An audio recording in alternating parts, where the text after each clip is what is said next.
শিবির হচ্ছে গিয়ে মেয়েদের পড়ালেখার ব্যাপারে যদি এত বেশি নেগেটিভ হতো তাহলে নিশ্চয়ই মেয়েদেরকে তাদের অনুষ্ঠানে ডাকতো না, তাই না? যেহেতু ডেকেছে তাও এটা প্রমাণ যে হচ্ছে গিয়ে তারা অবশ্যই আমাদের পক্ষে। আর শিবির নিয়ে শুধু একটাই মিস আন্ডারস্ট্যান্ড যে ওরা রক কাটে সামথিং। রক কাটা শিবির জানি না, তবে মজা করে বলা যায় যে আজকের অনুষ্ঠানে যে তাই এসেছে তাহলে আমার রক মনে হয় সুরক্ষিত আছে। বিশেষ করে ক্যারিয়ার গাইডলাইন নিতে আসছে, বাট নিজের ক্যারিয়ার অবস্থা খুবই খারাপ। বলবি কেন? অবশ্যই আমরা অনেক কিছু শিখছি। এই ধরনের প্রোগ্রাম আরো চাচ্ছি এবং প্রোগ্রামটা অনেক সুন্দর ছিল। এরকম প্রোগ্রাম তেমন একটা দেখা যায় না, বাট আরও যদি হয় তো আমাদের সবার অনেক উপকার হয়। ভালো অনেক সুন্দর। আর গিফটগুলো আসলে আমি খুলে দেখতে পারি না কি কি গিফট দিয়েছে। তো আমার জানার মতো একটা চাবি রিং আছে, তারপরে হচ্ছে একটা কলমদানি, একটা ক্যালেন্ডার, তারপর কিছু বই। তো আমার সব থেকে বেশি ভালো লাগে হচ্ছে ওনাদের বইগুলা। আমি হচ্ছে যেহেতু ফার্স্ট ইয়ার স্টুডেন্ট, আমি আসছি তো 3-4 মাস হলো ক্যাম্পাসে।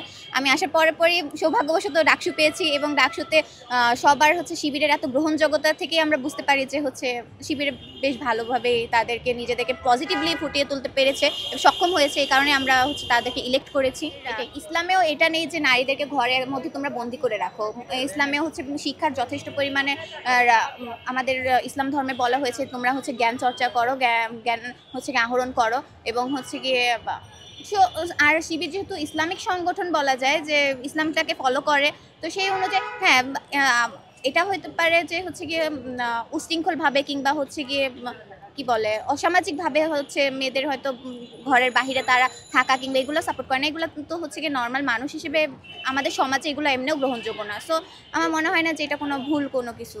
অ্যান্ড হচ্ছে গিয়ে শিবির হচ্ছে গিয়ে মেয়েদের পড়ালেখার ব্যাপারে যদি এত বেশি নেগেটিভ হতো তাহলে নিশ্চয়ই মেয়েদেরকে তাদের অনুষ্ঠানে ডাকতো না, তাই না? যেহেতু ডেকেছে তাও এটা প্রমাণ যে হচ্ছে গিয়ে তারা অবশ্যই আমাদের পক্ষে। আর আমরা মেয়েরাও যদি ভোট না দিতাম আমার মনে হয় না শিবির ইলেক্ট হতো। তো শিবির নিয়ে শুধু একটাই মিস আন্ডারস্ট্যান্ড যে ওরা রক কাটে সামথিং এরকম। তো ওইটা যেন মানুষের মাঝ থেকে চলে যায়, ওরা এটা নিয়ে কাজ করুক।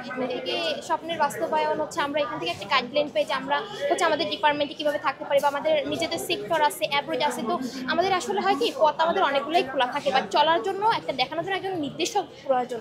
আমরা আসলে ওইটা যথাসময়ে হয়তো বা পাই না, বা কিছু স্টুডেন্ট পায় না, বিধায় অনেক প্রবলেম হয়। বাট এখানে যেহেতু আমাদের গাইডলাইনটা দিচ্ছে তো আমরা বুঝতে পারি যে আমি আজকে এখানে আসছি, 4 বছর পর আমি কোথায় দেখতে চাই। নিজেকে যদি এইভাবে পড়াশোনা করি দেন হচ্ছে আমাদের লক্ষ্য তো অনেকগুলো থাকবে, বাট সব লক্ষ্য যদি আমি পূরণ করতে চাই ওইটা আসলে হবে না। লক্ষ্য যে কোনো একটাই ধরতে হবে এবং ওটাকেই পূরণ করতে হবে। এমনি মজা করে তো বলা হয় মানুষ মূলত শিবির।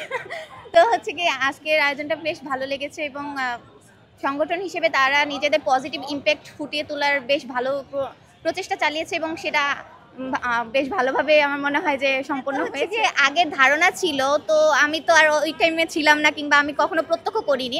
আমার ক্ষেত্রে আমি সবসময় পজিটিভলি দেখেছি এবং হচ্ছে কি যখন থেকে ডাকসু হয়েছে বিভিন্ন ধরনের হলে বিভিন্ন ধরনের প্রোগ্রামের আয়োজন করা হয়েছে, ভার্সিটিতে বিভিন্ন ধরনের প্রোগ্রামের আয়োজন করা হয়েছে, যেটার অংশ হিসেবে আজকের একটা ছিল যে অ্যান্ড সবগুলো অনেক প্রোডাক্টিভ ছিল। তো আমি সবসময় পজিটিভ জিনিসই দেখেছি, নেগেটিভভাবে আমি কখনো দেখিনি। আর হচ্ছে গিয়ে রক কাটা শিবির জানি না, তবে মজা করে বলা যায় যে আজকের অনুষ্ঠানে যে তাই এসেছে তাহলে আমার